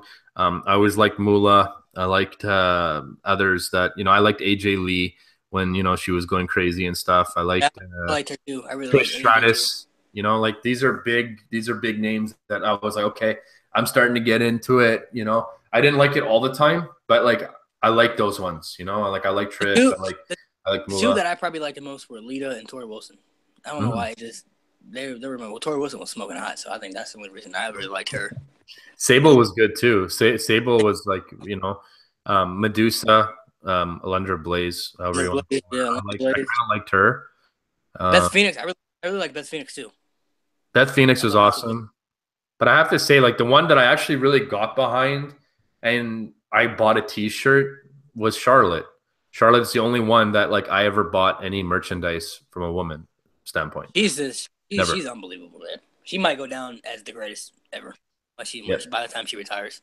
I hope so. It makes sense to me right now. She's a Hall of Famer already. Yeah, you know, she can retire right now and be in the Hall of Fame. And I mean, this is guaranteed. I think a lot of these women will be like Alexa Bliss, Sasha, Bayley, Becky Lynch, Charlotte. I think a lot of those, Natalia, all those girls are going to be in the Hall of Fame one day. Oh yeah, for sure. So let's hear about your top 10 favorite wrestlers, singles. Go for it. All right, so I told you my number 1 is already. People they're going to give me a lot of shit for it, but my number 1 favorite of all time is John Cena. This for my generation. It's my generation. I knew you were gonna go with the Cena. It was from my generation. I grew up watching John Cena. That's why. That's what I told you earlier. That's why I understand why a lot of people don't like him. But I also understand the other side of the fans because at that time I was a kid. You know what I'm saying? And I'll tell you a story. I specifically remember when I really started getting John Cena. It was 2006. It's when he fought. It's when he was feuding with Edge, right? And this is when Edge was a big heel. He was with Lita, and he was a big heel. And it's when they fought. It's when they had a match at SummerSlam. It was in Cena's hometown. It was for the championship, and Edge had got the belt back. And I was waiting for Cena to get the belt back. I couldn't wait, and I'll never forget the finish. I was so pissed off. I could never forget this. I was 2006. I was only like maybe 8 years old at the time, and the finish is when Lita handed Edge the brass knuckles, and Cena had went up for the at the time it was the FU, but now the attitude. And she distracted the ref, and Edge pushed him off, and he clocked him in the back of the head with those brass knuckles, and he won. And oh my gosh, I wish there was YouTube. I wish YouTube was big back then because I would have recorded my reaction for that. I don't think that's probably the maddest I've ever been at wrestling is when Cena did not win that match because I was. You must have been 10. And in 2006, I was 8. Yeah. Woo, man, you must have been mad. I was only 8 years old, so at the time I was livid. I could not believe. I for sure thought he was gonna win. I was like, Cena's gonna get it's in his hometown. I was like, come on, he's not gonna win. WWE doesn't like to give it in the hometown. Now you know better. But yeah, Cena definitely my number one.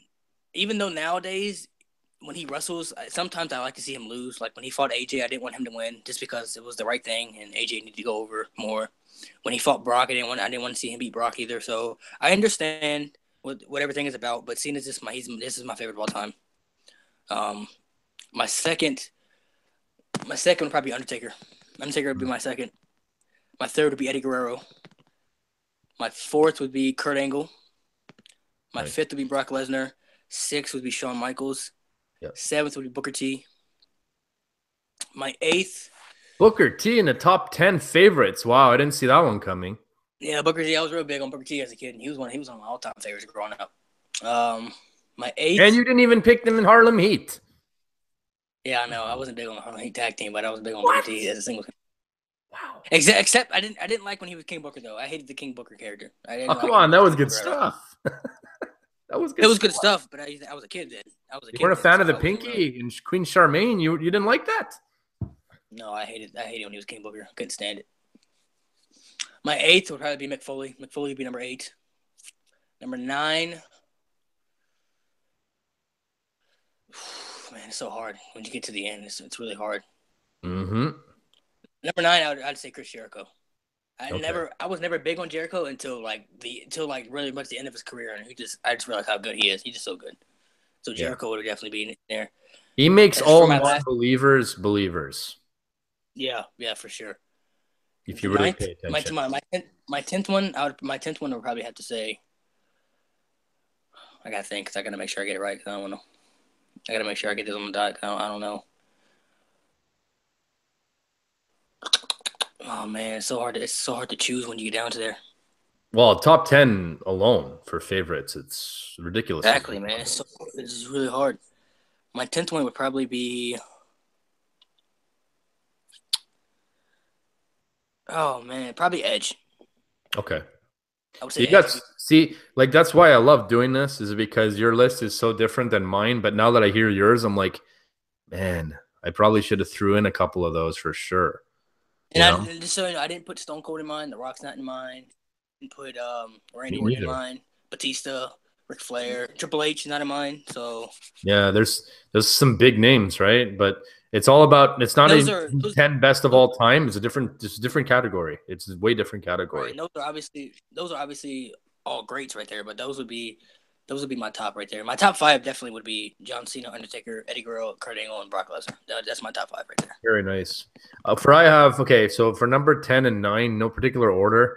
Well, this whole list is like kind of up and down as far as like who did I like more and stuff. But I was really a huge fan of Kevin Nash and Diesel. I love Diesel whatever too, gimmick it was, he killed it. I loved him. Same goes with Sorry? I like the Diesel character better, but I like him when he's Kevin Yeah. Nash too. It was great.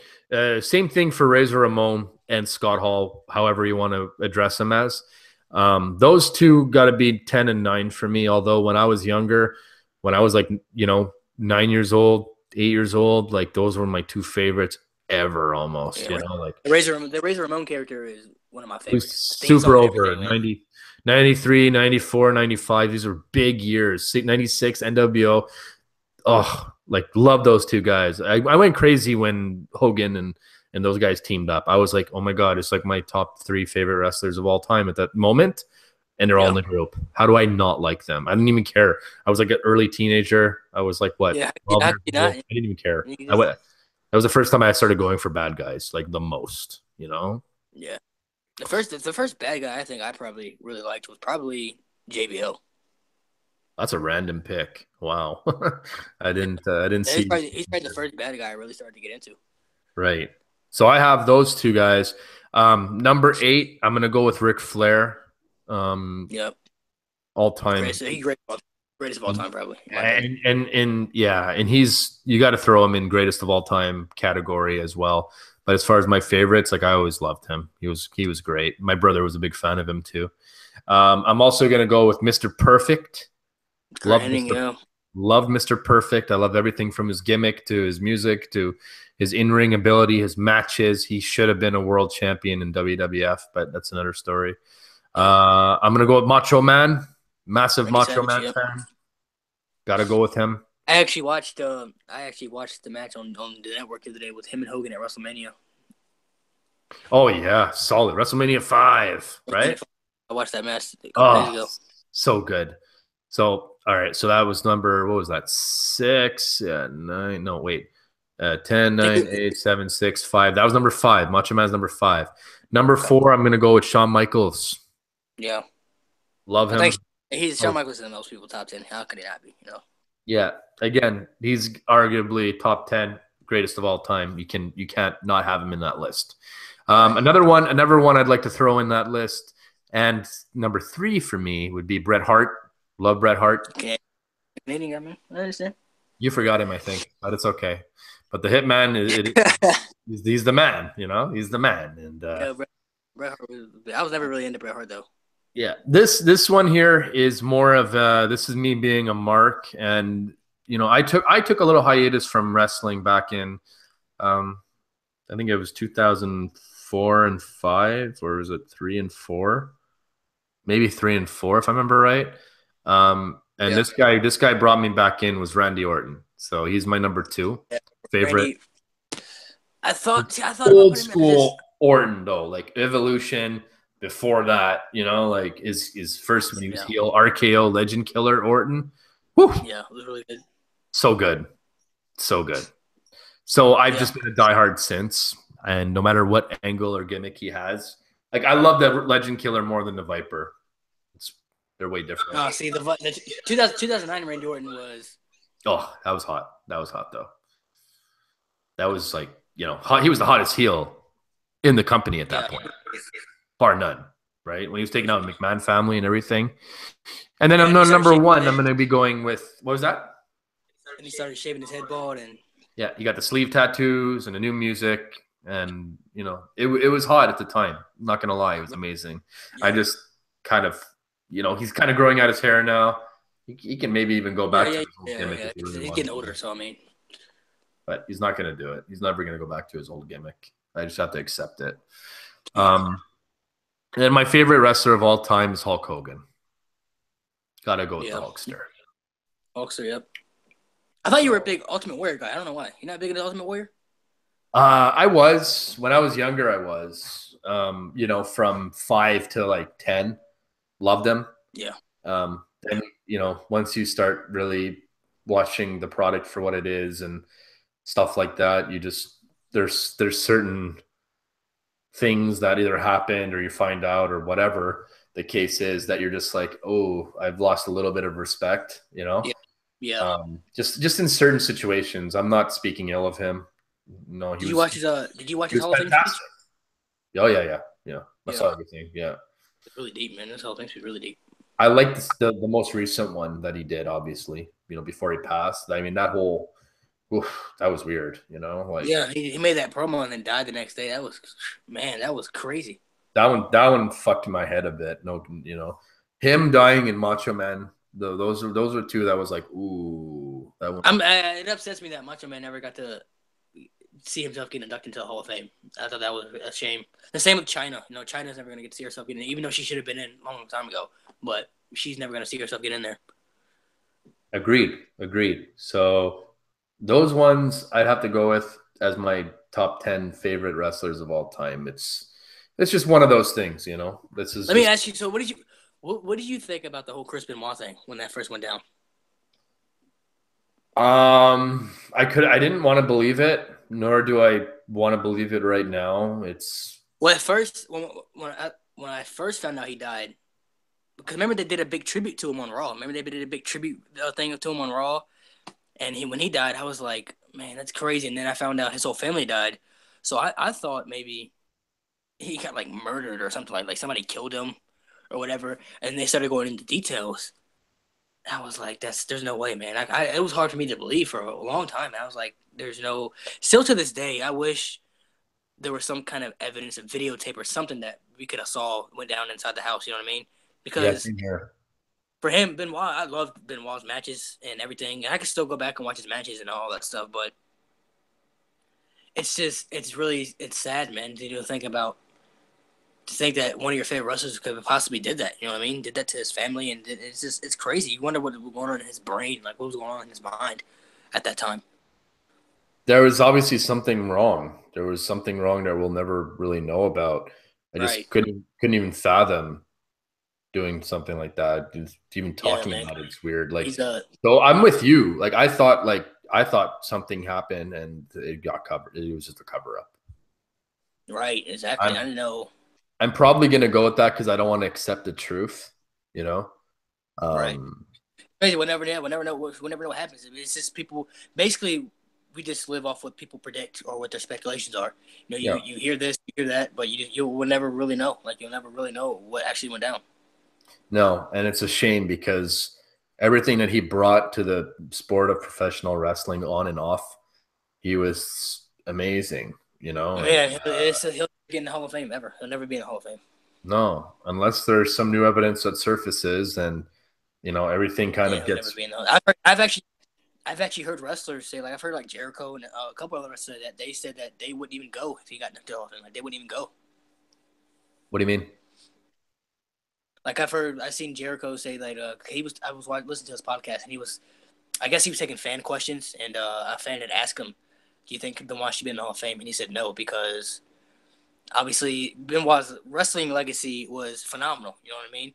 And if he'd have passed away like Eddie Guerrero did, he would have been in the Hall of Fame the next year, no question.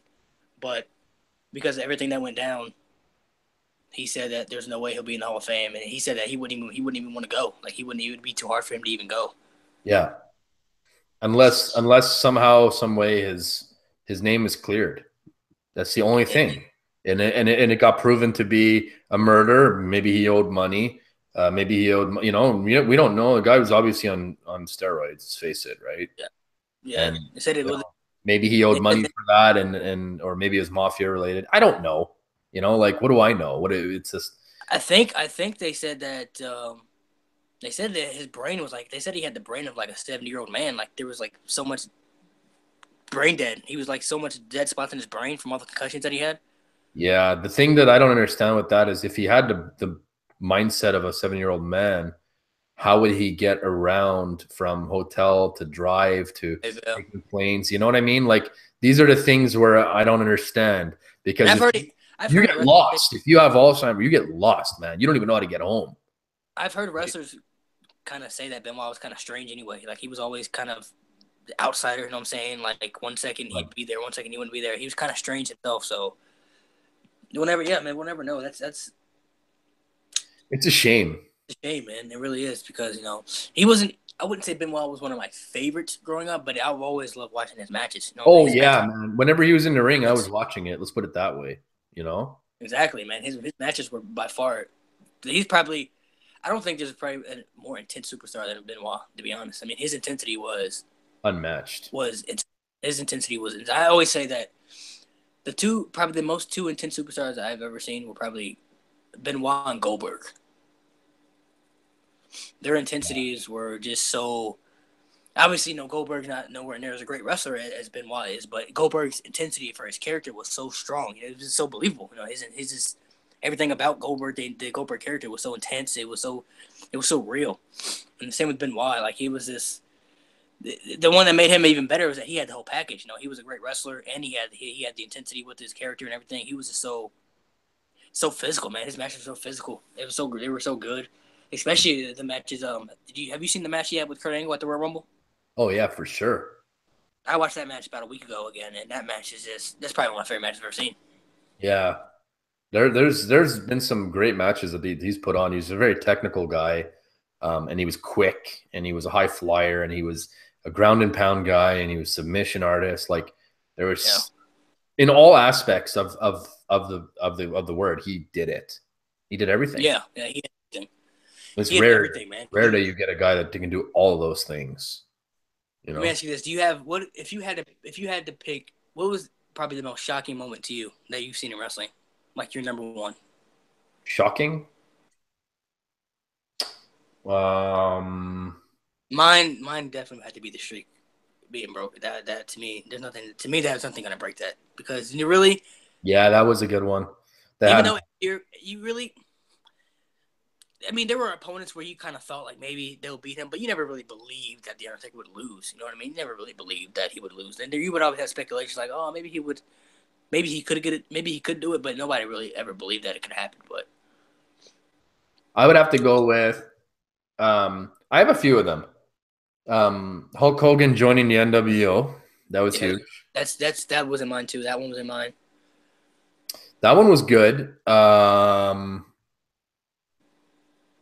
I have the screw job. The screw job was what the hell? What was that? Like that was crazy. I have three off the top of my head that I knew for sure that for the first time the Money in the Bank was cashed in when Edge cashed it in. I honestly couldn't believe that. I didn't see that coming at all. That to me was my mind was blown when that happened. When the debut of Nexus. Oh, that was a good one. That was a good one. The debut of Nexus when they beat the hell out of everybody. That was insane. Yeah, that had people talking, man. And when the Miz became WWE champion, I'll never forget that. I could never forget that. I honestly did not see that coming. I didn't even though he was Money in the Bank, I never believed that he was going to be the champion. Even Jinder Mahal winning. That was a big one, no? Yeah. That's how we first started talking. I mean, let's put it that way. Right? Yeah, that was a big one. And when Miz cashed in, I honestly I didn't know what to think. I was like, did he really just win the championship? Like, this is not the Intercontinental. This is the WWE title we're talking about. Like, this is the main title of WWE. Yeah, I wasn't a massive fan of him back then either. Once he had the actually, I was starting to warm up to him when he was with Morrison. When they were that type team, I kind of liked it. I didn't really grow into the Miz probably until 2014 when he started doing the Hollywood thing. Oh, really? Yeah, but his stuff with the Miz and Morrison angle, that was good stuff. I enjoyed that a lot. But now he's on a different level, man, and they got to reward the guy. Yeah, they got to give him a title soon. He is main event material now. He's proven that. Yeah, he's definitely proven that. I would say the Rock's return, that would probably be my shocking moment too. I don't think anybody saw that coming when the Rock came back. Was that 2011 when that happened? 2011. Yeah, 2011, I think it was. That was a good one too. When Brock came back too, I would put that in there because I didn't see that coming either. Even though people in the crowd were chanting his name, I didn't understand it. Like I was like, why are they chanting Lesnar? Like I didn't know people had knew about it, or like I didn't know anything was leaked at that time, so I didn't know anything about it. You think CM Punk ever comes back? I hope so, but I don't think he'll ever come back full time. It might just be a one-time thing. He doesn't have to come back full time. He doesn't have to. I honestly think, and I could be wrong. I can't speak for CM Punk. I don't know the man. I may never meet him. I don't know I don't know him personally, but I personally think that he does. I don't think he can't stand. I think he hates WWE. I don't think he can stand him. I don't think he likes anybody. I don't think it's the wrestlers. I don't think he likes the people that are in charge. And as far as him ever coming back, If he ever came back, that would be one of the most shocking moments ever if he ever came back. But I don't know, man. I don't know if it happens. I don't. If it happens, it's not going to be till he's older, maybe late 40s at the most. Yeah. I mean, he's already 39, Yeah. so for him coming back, I don't know, man. I honestly, I wish he would come back. I wish he was still there. You know, I really CM Punk was one of my. He might even be in my top 10. Man, see, I forgot about him. He might even be in my top 10 ever. And when he left, I was really upset when he left. But Me too. now that he's gone, he's been gone for so many years, man. It's crazy that people still chant his name. Like people still chant his name at arenas wherever they. Obviously, mostly in Chicago because he's from Chicago. But people still chant his name. Like that's insane. Like he's been gone for almost like 5 years, and people still chant that man's name. That shows you how much people like still like want him there. You know what I mean? Like how much people still want to see him. But as far as him coming back, I'll say one day, but definitely not anytime soon. Well, I think that covers everything that we wanted to chat about, but how about we do this again sometime? What do you think? Oh, for sure, man. I would definitely love to do sometime this again. We could probably do this again. I would probably say we could probably do one like after Mania or something like that. After everything goes down after Mania, and we'll Yeah. get in. Before or after. Now, I mean, now you know what to do, or we can chat, and then you can start doing these if you want, and maybe I can come on your channel next time. I'd love to do that. That'd be great. Yeah, that would be pretty cool. You know, obviously, I think we could do one either before or after Mania. It doesn't matter. I think usually, even though wrestling is a 24/7 thing, I think after Mania is kind of like the fresh start when things kind of restart. You know what I'm saying? So, we could do one either before or after. It doesn't matter depending on what the card. I guess what the card looks like. You know, and see how everything looks and what the card and everything looks like. Yeah. But I'm definitely down to do one whenever, Yep. man. We'll try to link up before then, because that's still like a good 4 months away or so. Yeah, because I told you I was going to Fastlane. I'll be at Fastlane, so we can do one right around after that time. Like we can do one the week before Mania, or it doesn't matter, whatever. Because usually the week before, they'll have the week before Mania, they'll probably have NXT. They'll have the NXT show, and they'll have the Hall of Fame. They'll have a lot of stuff to talk about. So love it.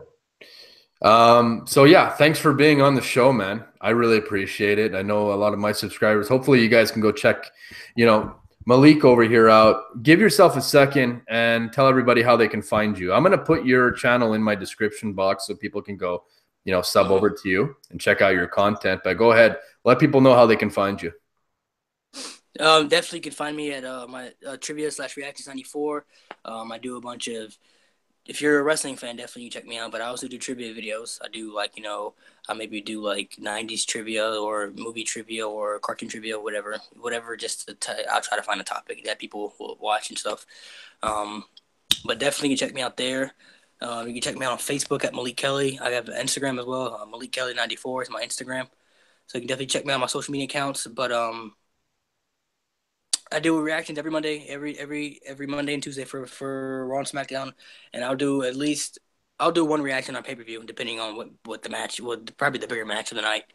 I don't really do NXT reactions, even though I've done a couple, but those really didn't get a lot of good reviews, a lot of good watches. So I might have to. I thought about waiting till my subscribers might get up there to do some of those, but definitely check me out on my YouTube channel and. I hope you guys enjoyed the podcast, man. I had fun doing this. It's my first time doing something like this, so I love talking about wrestling. I talk about wrestling all day, Yeah, I could tell, man. I feel like we can go on for like 3 or 4 hours here, All right, yeah, we can go on. Well, this was the blast, Malik. Yo, listen, thanks a lot for being here. We really appreciate you. Anybody that's from your channel, please feel free to come check me out. I do skits, reaction videos. I do predictions. I do all kinds of different any sort of content, really. I hope I can be able to upload this to my channel, man. Hopefully, you send me the link on Facebook. I'm going to send it to you after. I hope you find a way to do it also. So that way your guys can go check it out too. That'd be great. A little side note, Broken Empire just left a note saying that he's going to be at Fast Lanes. I'm pretty sure he's going to check out your channel, and he's pretty active. He'll be commenting on your stuff. So I seen him comment. I was reading that right there. So maybe we can link up that Fast Lane, man. I'll be there. So definitely go check out my channel. Maybe me and Broken Empire can do one of these podcasts one day. Do something like this. Yeah, At man. the check me out. Even all three of us. All three of us can be on at the same time, huh? Doesn't have to be just one-on-one. That's the cool part. You can do like two. Yeah, that'd be cool. So yeah. Anyways, thanks thanks again. What's that? How about we do? Let's do one. How about let's do one before Mania, like the week before Mania, like that after Raw and SmackDown go. We'll do one like that Thursday or that Wednesday, whatever. Right on there. Sounds good to me, man. Sounds great. There's a lot of stuff will happen. A lot of stuff will be going down by then. So. Excellent job. So we appreciate you being here, man. Come check me out on Mounties Corner on YouTube, Instagram, Mounties_corner, at Mounties Corner on Twitter, Facebook, Mounties Corner. Everything's the same, baby. So guys, come check me out. Come check out Malik. We appreciate you guys being here. Malik, you have officially been mounted. And I'm the Mountie. Thanks, man. And I always get my views. Rip them.